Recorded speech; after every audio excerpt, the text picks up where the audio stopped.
আমার ওই কি বলে না, টয়লেটের জায়গা দিয়ে বাচ্চা হওয়ার জন্য যে পুরো জল বেরিয়ে যায় না, ওই রকম এমার্জেন্সি হয়ে গেছিলো। ব্যাস মানে এটাই, মানে বলে না বাচ্চার যে ঘরটার মধ্যে থাকে, মানে কি বলবো, বাচ্চাটা একটা ব্যালুনের মতো এতে থাকে, ওই বাচ্চার যে ঘরটার মধ্যে থাকে ওটা তো জলের মধ্যে বাচ্চা থাকে, তো ওটা লিক করে গেলে না অনেক সময় সব মায়েদেরই, বা সব মায়েদের না, কিছু কিছু মায়েদের ওই টয়লেটের জায়গা দিয়ে না জল মতো নন বেরোতে থাকে। তো সেই রকম একটু এমার্জেন্সি হয়ে গেছিলো আমার, এই আর কি। তো তার পরের মান্থেই মিস করেছে। তো যাই হোক, তো সেইটা রিপোর্ট পেলাম, খুশি হলাম, ডাক্তারকে দেখালাম। ডক্টর সব কিছু রিপোর্ট বানাচ্ছে, সব কিছুই নর্মাল। মাঝে মধ্যে হ্যাঁ, এবার প্রেগনেন্ট হলে মাথা ঘুরবে, বমি হবে। যদি আমার বমি হয়নি, আমি প্রচণ্ড অ্যাক্টিভ ছিলাম। আর প্রেগনেন্সিতেও রোজ ব্রেকফাস্ট বানিয়েছি, সব কাজ করেছি, রান্নার দিতেই রিসেন্ট এখন করতে মানে পরিস্থিতি করার নেই, তাই পরিষ্কার কথা। কিন্তু খুব অ্যাক্টিভ ছিলাম। আর আমার মানে প্রত্যেকটা রিপোর্টই খুব নর্মাল ছিল, একদম মানে যেটা নর্মাল সেটা নর্মালি হওয়ার। তো ডক্টর আমাকে একদম সেই যে খুব ওষুধ বা খুব ইনজেকশন বা কিছু, নাথিং নাথিং নাথিং, মানে ডক্টর আমাকে খুব নর্মালি ইজি হ্যান্ডেল করেছে ব্যাপারটাকে। মানে ওনার কাছে ওটা ইজি, বাট আমি তো টেনশন করছিলাম, আমার প্রেশার বেড়ে গেছিলো শেষের দিকে। যাই হোক, তো এটা নিয়ে একটু কনসাল্ট করার আছে। এবার উনি কি বলেন দেখা যাক, সেটা তোমাদের জানাবো। কেমন, ভিডিওটা বড় হয়ে গেলেও কি করা যাবে। আমাকে বলছে যে আবার থার্ড টাইম আমি যদি প্রেগনেন্ট হয়ে যাই, কথাটা শোনো। মেলুকে ক্যামেরা করছি। আমি হাঁটাচলা করে হ্যাঁ, সেখানে তুমি রাতে হচ্ছে পরের দিন মানে 12 ঘন্টা হচ্ছে না, তাই বলছি উঠে হাঁটুন। মানে কি পরিমাণে মেডিসিন আপডেট দিয়েছে বা কি পরিমাণে সে কাজটা করেছে, আর অত ফাস্ট রিল্যাক্স করে করা, আর ইমার্জেন্সি করা, মানে নিজেদের বুঝে ঝাটঝাট করছে ভেঙে করে কাজ করছে, তারপরে একটু কাজ করেছি। তো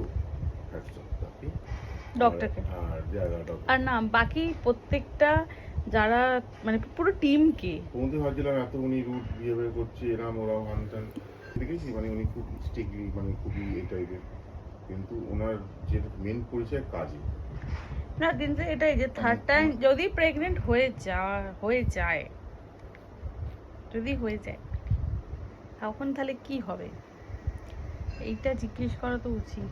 মানে অ্যাক্সিডেন্টালি যদি হয়ে যায়। আর উনি একটা হিংসা দিলও না, তো আমাকে লাস্টে বলেই দিল, হ্যাঁ মানে এটা অন্য, মানে রিসেন্ট, মানে কিছু বলছি, মানে এই সময় না হয়, এই সময় তো রিসেন্ট কিছুদিন গ্যাপ, সেটাই বলছি। তারপরে নিশ্চয়ই কিছু সবই সলিউশন আছে। না সেটাই ডাক্তারকে জিজ্ঞেস করা উচিত, কারণ দুটো সি সেকশন হয়ে গেছে, সেইভাবেই বলুন।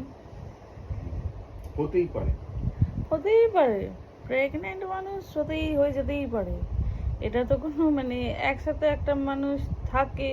সেখানে আমাদের তো এখন পুরো ন্যাচারাল না। হ্যাঁ মানে হয়ে যাবে যখন তখনই হয়ে যেতে পারে। হ্যাঁ যে এত বছর পর একটা বাচ্চা বড় হয়ে যাওয়ার পর আবার হবে কি না হবে, এত বছর পর আবার হট করে কনসেপ্ট হবে। কিন্তু একবার কনসাল্ট করে নিয়ে ডাক্তারকে বলেছিল না, তারপর আবার কিছু এ থাকে ঠিক করে নিতাম, তো সেক্ষেত্রে দেখলাম তো কিছুই করলো না, মানে গুণাগুন্তি দিন। হ্যাঁ এটা কিন্তু সত্যি কথা, গুণাগুন্তি দিনের মধ্যে মানে এরকম তো মানে আমরা ভেবেছিলাম যে এখন ফিজিক্যাল হচ্ছে প্রেগনেন্ট নাও হতে পারি। ভাবি যে আজকে ভালোই, তাহলে আমরা মধ্যিখানে নিজেদের মধ্যে গ্যাপটা রেখেছিলাম, মানে মানে একদম মানে প্রোটেক্ট ভাবে যে কিছু করেছি, যা করেছি মানে সেইভাবে তো নয়, তো তাই জন্য ভালোই করেছি। যদি এমনি আমরা করতাম তো কথা বাজে দিকে চলে যাচ্ছে, সেই জন্য আমি তোমাদেরকে শোনাতে পারছি না। ভাবছিলাম আবার আমার যে 30+ এজ হয়ে গেছে সেই জন্য, কিন্তু এরকম আজকে কোনো ব্যাপার না। যাদের আমি আবারও বলি, যাদের কনসেপ্ট হয়ে যাওয়ার, তাদের দুমদাম হয়ে যেতে পারে। ডক্টর তো আবার বললো আবার তুমি জন্য 6 মাসের মধ্যে প্রেগনেন্ট হয়ে যায়, সেই হ্যাঁ। তো সেই জন্য উনি কথাটা বললেন, তো বলেছেন ভালো করেছেন। তোমারও যা কোয়ারিজ তুমি ডক্টরকে জিজ্ঞেস করে নেবে। কনসাল্ট করে রাখা ভালো। উনি যদি বলেন যে না 2টো সি সেকশন হয়ে গেছে, 3rd সি সেকশন, হ্যান ত্যান, ওর বয়স এইসব যদি বলে থাকে, ইভেন আমার প্রেশার নিয়েও তো বললো ওটা প্রেগনেন্সি পেয়েছিল, বাদ দাও, তাহলে ওটা কোনো ব্যাপার না। আমার একটা চিন্তাতেও হয়েছিল, সেই তো ওটা ছিল নর্মাল।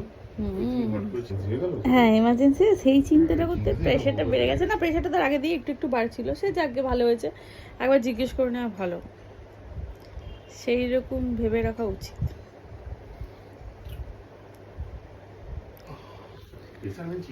আমি 3rd টাইম প্রেগনেন্ট হয়ে যেতে পারি, ডক্টর বলেছেন, আমাদের কথা না। যাকে এবার ভিডিওটা আমি বলেই দিচ্ছি, এতক্ষণ লুকিয়ে লুকিয়ে ভিডিওটা করছিলাম, কারণ যেখানে কথা উল্টো দিকে চলে যাচ্ছিলাম সেখানে মানে পজ করছিলাম। যাই হোক, তো ডক্টর দেখাতে গেছিলাম, ডক্টর বললো আবার না তুমি 3rd টাইম মানে এক্ষুনি recent accidentally 3rd time pregnant হয়ে গিয়েছে বলে, ম্যাডাম আমি 3rd টাইম প্রেগনেন্ট হয়ে গেছি, এটা এখন করো না। যাই হোক, তো আমার সেদিনকে জিজ্ঞেস করা হয়নি, বা আমার হাজব্যান্ডও জিজ্ঞেস করেন ডক্টরকে, যদি ইনকেস হয়ে যায়, হতেই পারে মানুষের হাতে, মানে আমাদের হাতেই এটা ঠিক কথাই, তাও হয়ে গেলাম, ধরো হয়ে গেলাম, তো তখন কি করা যাবে? কারণ আমার 2টো সি সেকশন অলরেডি, দুটো সি সেকশন আগে হয়েছে, তো এবার যদি 3rd টাইম আমি প্রেগনেন্ট হয়ে যাই, তোমাদের বলেছি আমি নিয়ে আমি ভিডিও বানাবো, তো তাহলে কি করা যেতে পারে, মানে সেটাই, এটাই জন্য এই কনসাল্টটাই আমাদের এবার করতে যাওয়ার আছে ডক্টরের সাথে, তেমন কিছু না। এটাই একটু জিজ্ঞেস করে রাখা ভালো সব কিছুর জন্য। ডক্টরের কথা বলে দিয়েছিল সবার প্রথম, একটা কথাই বলেছিল, সেই কথাটা আমি মাথায়, রোগ না। হ্যাঁ ডক্টর এটা বলেছিল যে প্রেগনেন্সি হচ্ছে এটা একটা নর্মাল, এটাকে এনজয় করো, এটা কোনো রোগ না, এটা তোমার কোনো রোগ হয়নি যে প্রেগনেন্ট হয়ে গেছে তোমার রোগ হয়ে গেছে, না তুমি ন্যাচারাল একদম নর্মাল থাকো, মানুষ হতেই পারে, এটা হতেই পারে। আর তারপর উনি যেরকম জিজ্ঞেস করলো যে আগে বেবি আছে, তো এখন এটা কি নর্মাল, আগেরটা নর্মাল ডেলিভারি কি সি সেকশন, এইরকম। বাট হ্যাঁ এটা বলতে পারি, হরফ করে বলতে, উনি মানে এটা সত্যি কথা, উনি মানে মানে আমাকে মানে একদম ন্যাচারাল যেটা হয়, একদম ন্যাচারাল, মানে একদম ন্যাচারাল রেখেছিল, মানে কোনো কিছু নিয়েই যে এটা এরকম হয়েছে ওটা ওরকম। আর মেবি যাই না, ঠাকুরের বলো বা যাই বলো, আমার শরীরটাও মানে যাই টেস্ট করেছি সবের রিপোর্ট কিন্তু ঠাকুরের কাছে নর্মাল এসছে, মানে কোনো কিছুই মানে হ্যাঁ এতদিন পর, কারণ ফার্স্ট প্রেগনেন্সির পর মানে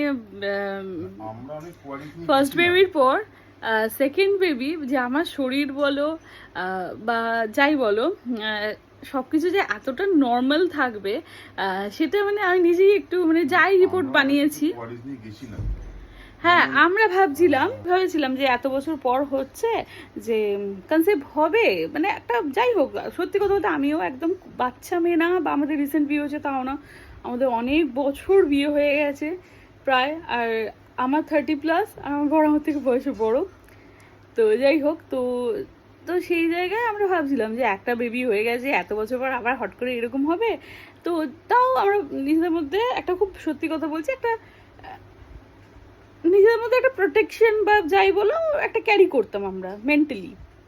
কিন্তু তারপরও যে মানে একবারই এরকম ভেবেছি যে চলো ঠিক আছে দেখা যাক না কি হয়, হলেও আমাদের, আর না হলে তো ঠিক আছে তখন